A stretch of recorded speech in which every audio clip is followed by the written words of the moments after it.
ஓடி விளையாடு ஓய்ந்திருக்கலாகாது. அதுக்கு தான் சூப்பர் சரவணா ஸ்டோர்ஸ்ல சம்மருக்கு ஆடைகள் வாங்கும் போது அவுட்டோர் கேம்ஸ் ஃப்ரீ. ஓடு ஆடு விளையாடு. சூப்பர் சரவணா ஸ்டோர்ஸ் சம்மர் கோடையை கொண்டாடலாம்.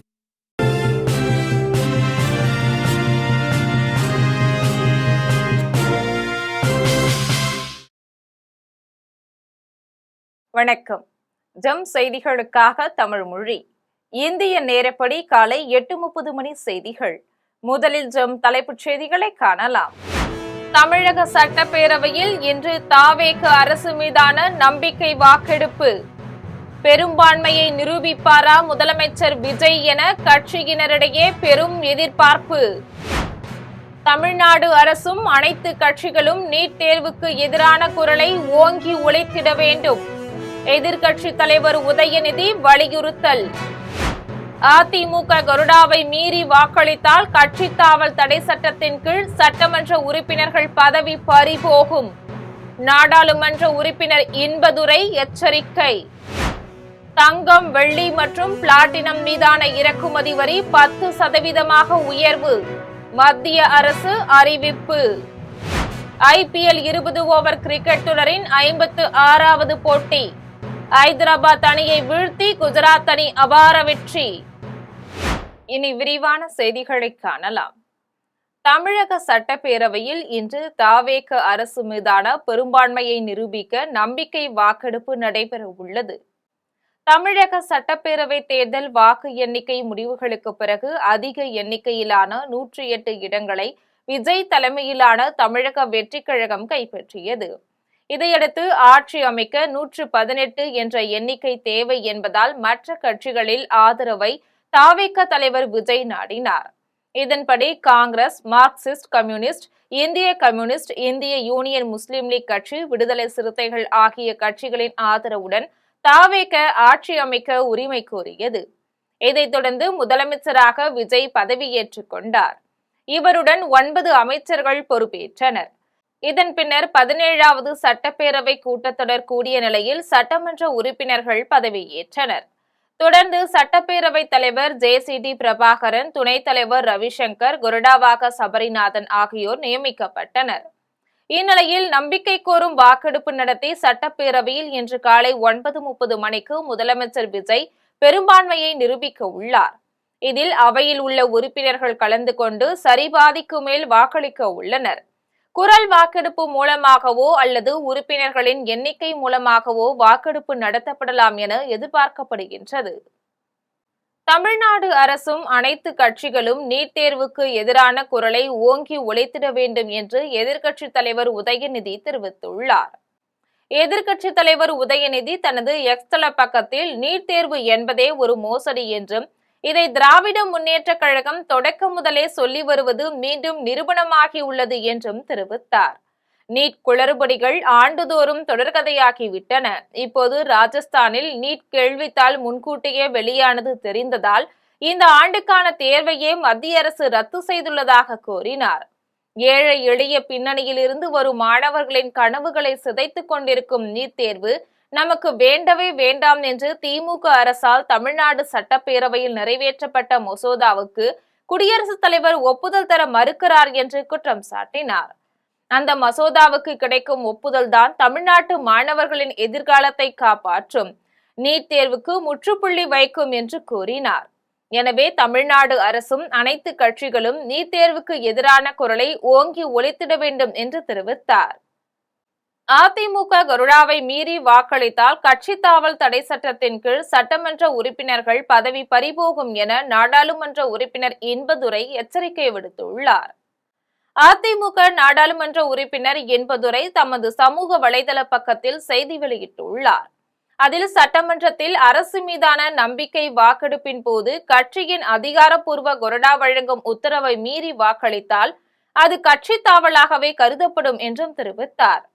சிலர் பெரும்பான்மை சட்டமன்ற உறுப்பினர்கள் ஆதரவு தங்களுக்கு இருப்பதாக கூறுவதாலோ அவர்கள் தனியாக கொறடாவை நியமிக்க முடியாது என்று கூறினார்.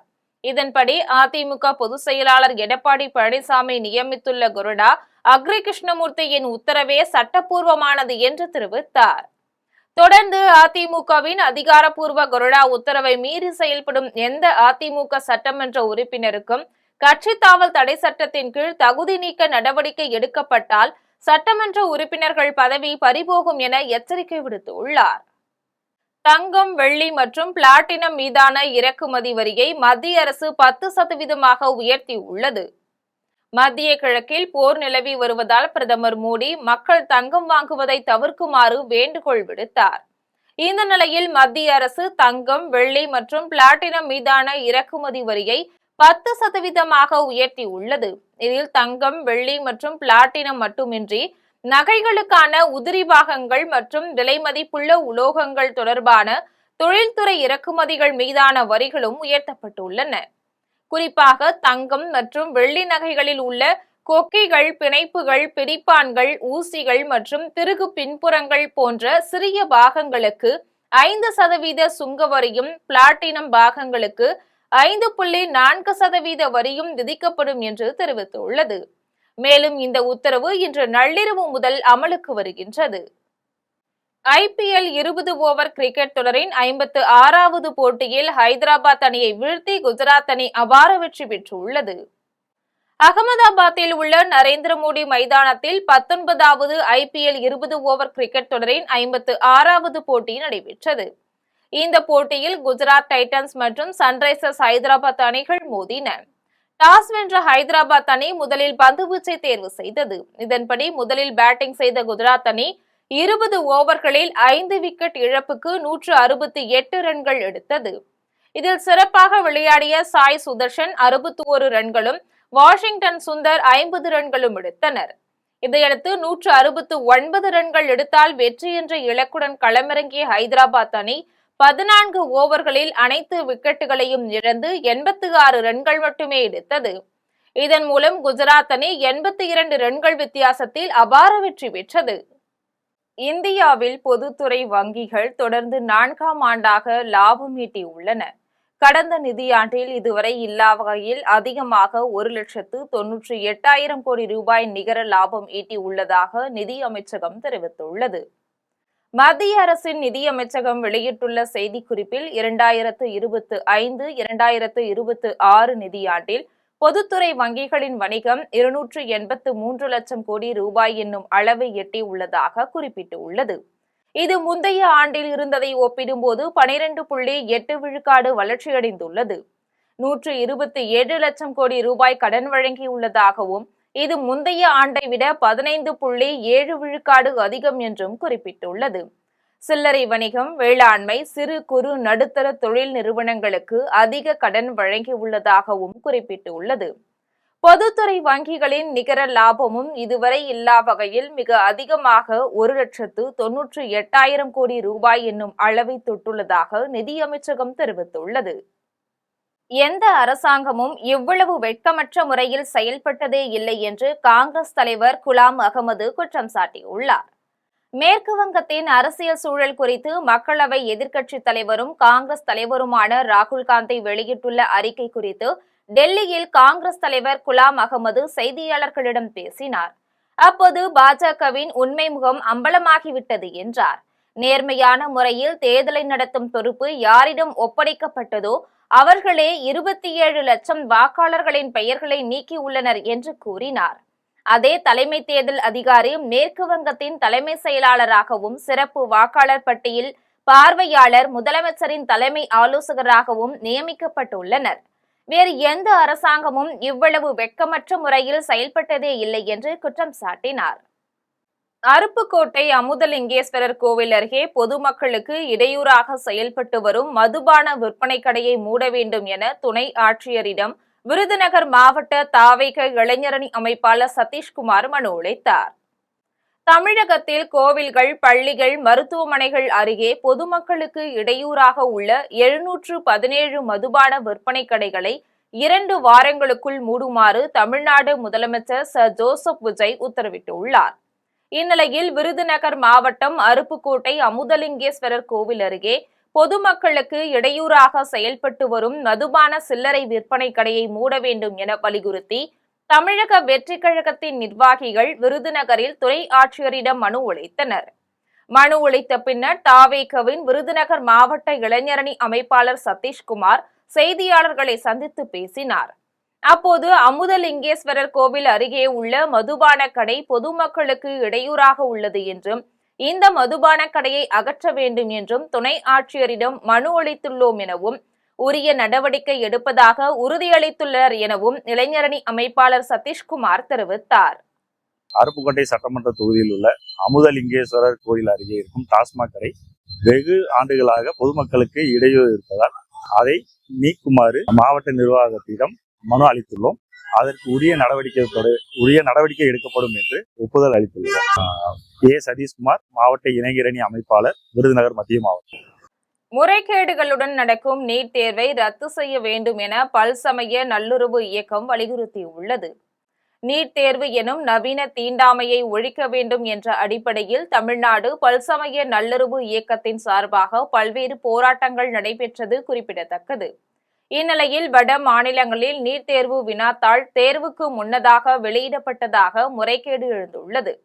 கடந்த காலங்களில் எங்கெல்லாம் முறைகேடுகள் நடந்திருக்கும் என்று நினைக்கும் பொழுது மாணவ செல்வங்கள் வாழ்வாதாரம், மருத்துவர்கள் கனவு எவ்வாறு ஒன்றிய அரசாங்கத்தால் சூறையாடப்பட்டிருக்கும்.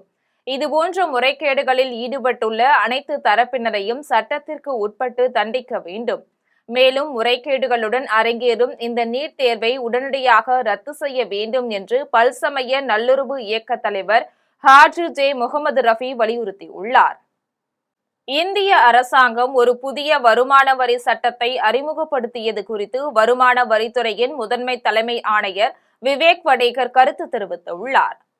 மகாராஷ்டிரா மாநிலம் புனேவில் வருமான வரித்துறையின் முதன்மை தலைமை ஆணையர் விவேக் வடேகர் செய்தியாளர்களை சந்தித்து பேசினார். அப்போது இந்திய அரசாங்கம் ஒரு புதிய வருமான வரி சட்டத்தை அறிமுகப்படுத்தி உள்ளது. இது 2026 ஏப்ரல் 1 முதல் நடைமுறைக்கு வரவுள்ளதாக கூறினார். இச்சட்டம் பல முக்கிய மாற்றங்களை உள்ளடக்கியுள்ளது.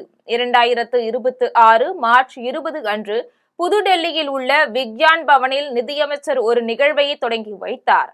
இதன் முன்னெடுப்பின் வாயிலாக புதிய சட்டம் குறித்த தகவல்கள் மிக சிறப்பாக சென்றடைவதையும் மிக சாதாரண வரி செலுத்துவோருக்கும் அது எளிதில் அணுகக்கூடியதாக அமைவதையும் உறுதி செய்வதற்கான முயற்சிகள் மேற்கொள்ளப்பட்டன என்று தெரிவித்தார்.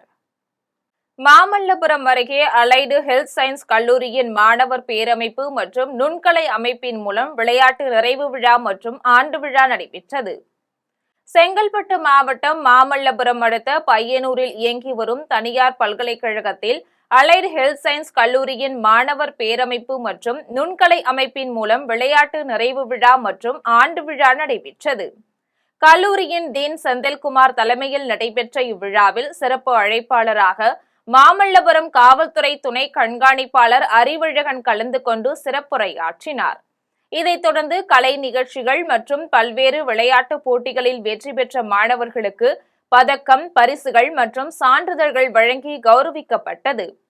இந்நிகழ்ச்சியில் பல்கலைக்கழகத்தின் வேந்தர் கணேசன், கல்லூரியின் இயக்குநர் முத்துராஜ், பேராசிரியர் தமிழ்ச்சுடர், திரைப்பட பாடகர்கள் அரவிந்த், ரேஷ்மா, பேராசிரியர்கள், மாணவர்கள் என 500க்கும் மேற்பட்டோர் கலந்து கொண்டனர்.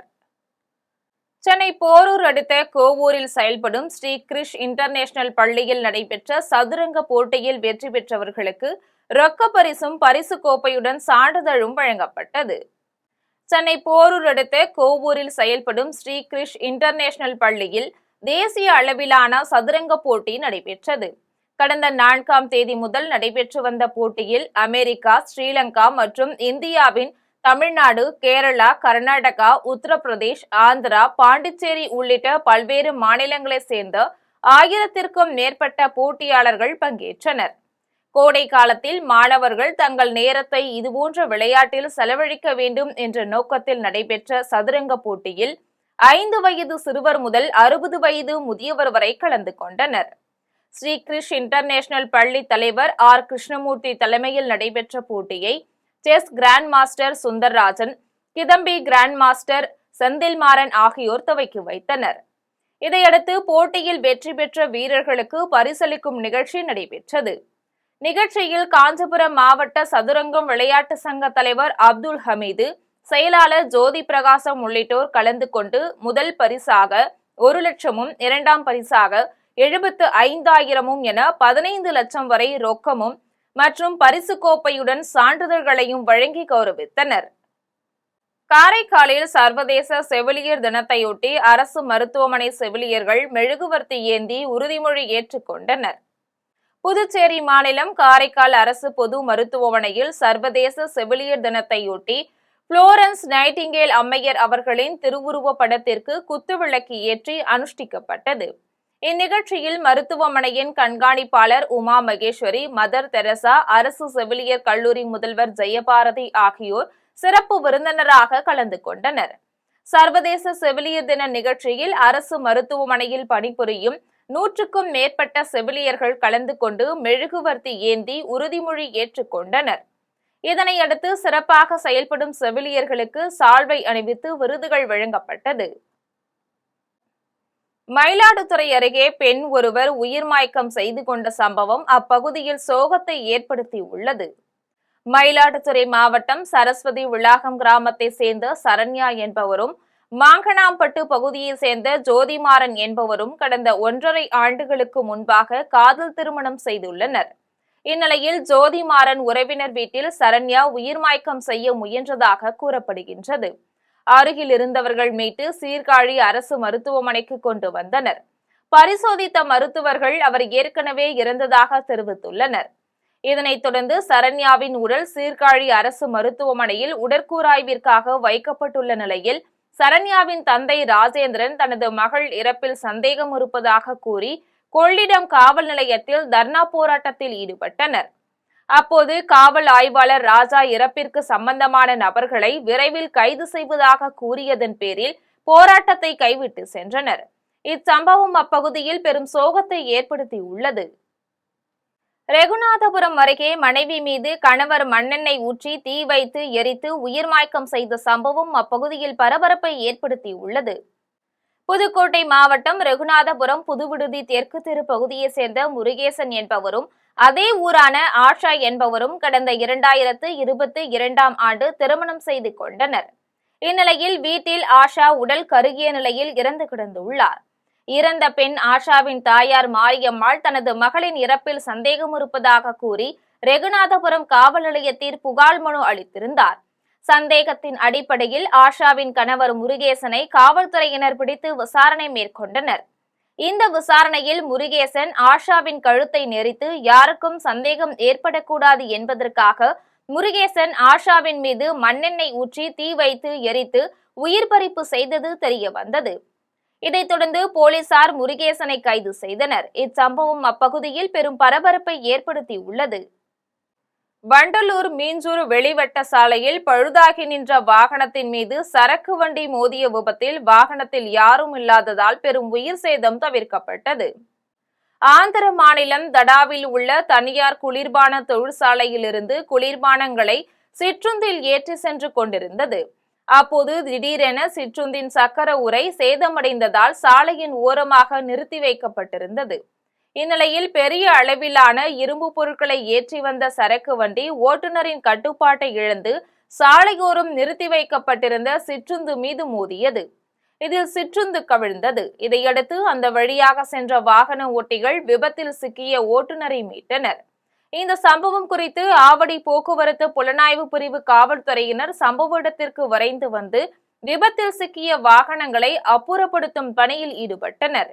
இவ்விபத்து நிகழ்ந்த போது வாகனங்களில் ஆட்கள் யாரும் இல்லாததால் உயிரிழப்பு தவிர்க்கப்பட்டது. கேரளா மாநிலம் குருவாயூர் அருகே வீட்டில் கொள்ளையடித்த 10 சவரன் தங்க நகையில் 8 சவரன் தங்க நகையை மன்னிப்பு கடிதத்துடன் திருப்பி வைத்துவிட்டு சென்ற கொள்ளையனின் செயலை கண்டு வீட்டின் உரிமையாளர் அதிர்ச்சியடைந்து உள்ளார். கேரளா மாநிலம் திருச்சூர் மாவட்டம் குருவாயூர் அடுத்த அரியனூர் பகுதியைச் சேர்ந்த மருத்துவர் அபூபக்கர் முகமது ராபியின் வீட்டில் நுழைந்த கொள்ளையன் வீட்டிலிருந்த 10 சவரன் தங்க நகைகளை கொள்ளையடித்து சென்றார். இந்த கொள்ளை சம்பவம் குறித்து வீட்டில் பொருத்தப்பட்டிருந்த கண்காணிப்பு கேமரா காட்சிகளுடன் காவல் நிலையத்தில் முகமது நபி புகார் அளித்தார். இந்நிலையில் முகமது ராபியின் வீட்டில் மீண்டும் புகுந்த கொள்ளையன் கொள்ளையடித்த 10 சவரன் நகையில் 8 சவரன் நகையை திருப்பி வைத்ததுடன் தன்னை மன்னித்து விடுங்கள் என மன்னிப்பு கடிதத்தையும் வைத்துவிட்டு சென்றார். இந்த காட்சியும் கண்காணிப்பு கேமராவில் பதிவாகியிருந்தது. இதனிடையே கொள்ளையடித்த வீட்டிற்கு கொள்ளையன் 2 முறை வந்து சென்ற போதிலும் காவல்துறையினர் கொள்ளையனை பிடிக்க முடியவில்லை என அப்பகுதி மக்கள் குற்றம் சாட்டினர். எனினும் கொள்ளையடிக்கப்பட்டதில் 3/4 பங்கு நகையும் திருப்பி கிடைத்ததை நினைத்து நிம்மதியடைந்த முகமது ரபி கொள்ளையனின் செயலை பாராட்டுவதா கோபப்படுவதா என திகைத்துள்ளார். கேரளாவில் வழக்கத்திற்கு மாறாக 1 மாதத்திற்கு முன்பே துவங்கிய தென்மேற்கு பருவமழையால் பொதுமக்கள், விவசாயிகள் மகிழ்ச்சியடைந்துள்ளனர். கேரள மாநிலத்தில் இந்த ஆண்டு வழக்கத்திற்கு மாறாக ஜனவரி மாதம் இறுதியிலிருந்தே கோடை வெயிலின் தாக்கம் நாளுக்கு நாள் அதிகரித்ததுடன் ஒரு கட்டத்தில் மக்களால் தாங்கிக் கொள்ள இயலாத அளவிற்கு வெப்பம் அதிகரித்து காணப்பட்டது. இந்நிலையில் தற்போது மக்களுக்கு ஆறுதலாக மாநிலத்தில் பல்வேறு மாவட்டங்களில் மழை பொழிய துவங்கியுள்ளது. வழக்கமாக ஜூன் மாதத்தில் துவங்கும் தென்மேற்கு பருவமழை இந்த ஆண்டு முன்னதாகவே துவங்கும் என்று திருவனந்தபுரம் வானிலை ஆய்வு மையம் தெரிவித்திருந்தது. அதன் அடிப்படையில் தற்போது மே மாதத்திலேயே தென்மேற்கு பருவமழை பெய்ய துவங்கியது. குறிப்பாக கேரளாவின் பல்வேறு மாவட்டங்களில் காலையில் இளம் வெயிலுடனும் மதியத்திற்கு மேல் கனமழையும் சாரல் மழையும் பெய்து வருவதால் கோடை வெப்பத்தால் பாதிக்கப்பட்டிருந்த மக்கள் மகிழ்ச்சியடைந்துள்ளனர். இதேபோல் அணைகளின் நீர்பிடிப்பு பகுதிகளில் பெய்து வரும் கனமழையால் அணைகளுக்கு நீர்வரத்து அதிகரிக்க துவங்கியுள்ளது. தென்மேற்கு பருவமழை முன்கூட்டியே துவங்கியுள்ளதால் பொதுமக்களும் விவசாயிகளும் மகிழ்ச்சியடைந்துள்ளனர். கேரளா மாநிலம் மலப்புரம் அருகே மலையோர பகுதியில் விளையாடிக் கொண்டிருந்த மாணவர்கள் மீது மின்னல் தாக்கியதில் 4 மாணவர்கள் உயிரிழந்த சம்பவம் அப்பகுதியில் பெரும் சோகத்தை ஏற்படுத்தியது. கேரளா மாநிலம் மலப்புரம் மாவட்டம் மங்காடா அருகே குரங்கஞ்சோலா மலையோர காட்சிமுனை பகுதியில் அப்பகுதியை சேர்ந்த 7 மாணவர்கள் இயற்கையை ரசித்துக் கொண்டு விளையாடிக் கொண்டிருந்தனர். அப்போது திடீரென மின்னல் தாக்கியதில் மாணவர்கள் சிலர் மயங்கி விழுந்தனர். இதையடுத்து மயங்கி விழுந்த மாணவர்களை அப்பகுதியினர் மீட்டு அருகிலுள்ள தனியார் மருத்துவமனையில் சிகிச்சைக்காக அனுமதித்தனர். எனினும் சிகிச்சை பலனின்றி ரஹீஸ், பஹத், பஹாஸ், ஜியாத் ஆகிய 4 மாணவர்கள் உயிரிழந்தனர். மேலும் 2 மாணவர்கள் தீவிர சிகிச்சையில் அனுமதிக்கப்பட்டுள்ளனர். மின்னல் தாக்கி ஒரே ஊரை சேர்ந்த 4 மாணவர்கள் உயிரிழந்த சம்பவம் அப்பகுதியினரை மிகுந்த சோகத்தில் ஆழ்த்தியது. குடியாத்தம் அருகே கங்கையம்மன் சிரசு திருவிழாவை முன்னிட்டு பாதுகாப்பு ஏற்பாடுகள் குறித்து வேலூர் மாவட்ட ஆட்சியர் மற்றும் மாவட்ட காவல் கண்காணிப்பாளர் ஆகியோர் ஆய்வு மேற்கொண்டனர். வேலூர் மாவட்டம் குடியாத்தம் கோபாலபுரம் பகுதியில் உள்ள கங்கையம்மன் ஆலயத்தில் மே 14ஆம் தேதி தேர் திருவிழாவும் அதற்கு அடுத்த நாள் கங்கையம்மன் சிரசு திருவிழாவும் நடைபெற உள்ளது. இந்நிலையில் கங்கையம்மன் சிரசு திருவிழாவை முன்னிட்டு பாதுகாப்பு ஏற்பாடுகள் குறித்து வேலூர் மாவட்ட ஆட்சியர் சுப்புலட்சுமி மற்றும் மாவட்ட காவல் கண்காணிப்பாளர் சிவக்குமார் ஆகியோர் அப்பகுதியில் ஆய்வு மேற்கொண்டனர். மேலும் கங்கையம்மன் சிரசு திருவிழாவிற்கு 1100 காவல்துறையினர் பாதுகாப்பு பணியில் ஈடுபடுத்தப்பட உள்ளனர். பக்தர்கள் வந்து செல்ல அனைத்து விதமான ஏற்பாடுகளையும் மாவட்ட நிர்வாகம் முழு வீச்சில் செயல்படும் என்றும் நகரின் மைய பகுதிகளில் கண்காணிப்பு கோபுரங்கள் அமைக்கப்படும் என்றும் மாவட்ட ஆட்சியர் சுப்புலட்சுமி தெரிவித்தார். இதில் அரசு அதிகாரிகள் உள்ளிட்ட பலர் கலந்து கொண்டனர். கொடைக்கானல் அருகே பெரிய மாரியம்மன் கோவிலில் பக்தர்கள் பால்குடம் ஏந்தி அம்மனுக்கு சிறப்பு வழிபாடு நடத்தினர். திண்டுக்கல் மாவட்டம் கொடைக்கானல் மூஞ்சிக்கல்லில் அமைந்துள்ள பெரிய மாரியம்மன் கோவில் கொடியேற்றத்துடன் திருவிழா தொடங்கியது. இதனை முன்னிட்டு டிப்போ காளியம்மன் கோவிலில் இருந்து சுமார் 500க்கும் மேற்பட்ட பக்தர்கள் பால்குடம் ஏந்தி ஏரி சாலை, 7 ரோடு சந்திப்பு, பஸ் நிலையம், அண்ணா சாலை, மூஞ்சிக்கல் வழியாக கோவிலை சென்றடைந்தனர்.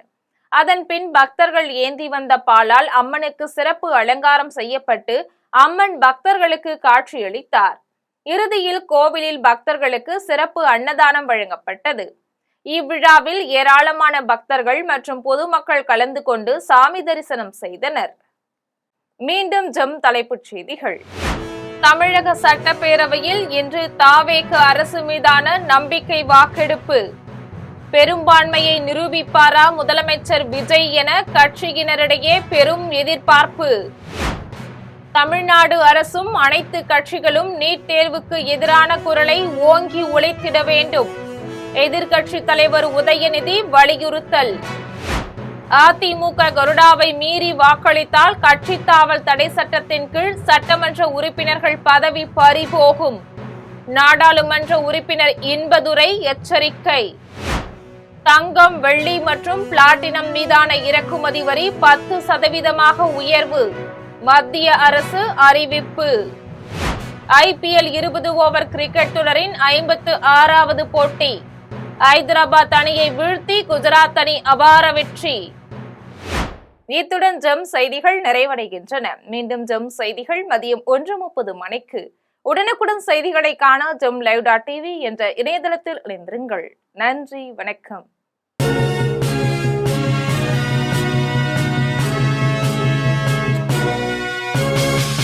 உடனுக்குடன் அப்டேட் தெரிந்து கொள்ள ஜெம் டிவி தமிழ் ஆப்பை இன்ஸ்டால் செய்யவும். ஓடி விளையாடு, ஓய்ந்திருக்கலாகாது. அதுக்கு தான் சூப்பர் சரவணா ஸ்டோர்ஸ்ல சம்மருக்கு ஆடைகள் வாங்கும் போது அவுட்டோர் கேம்ஸ் ஃப்ரீ. ஓடு ஆடு விளையாடு. சூப்பர் சரவணா ஸ்டோர்ஸ் சம்மர் கோடையை கொண்டாடலாம்.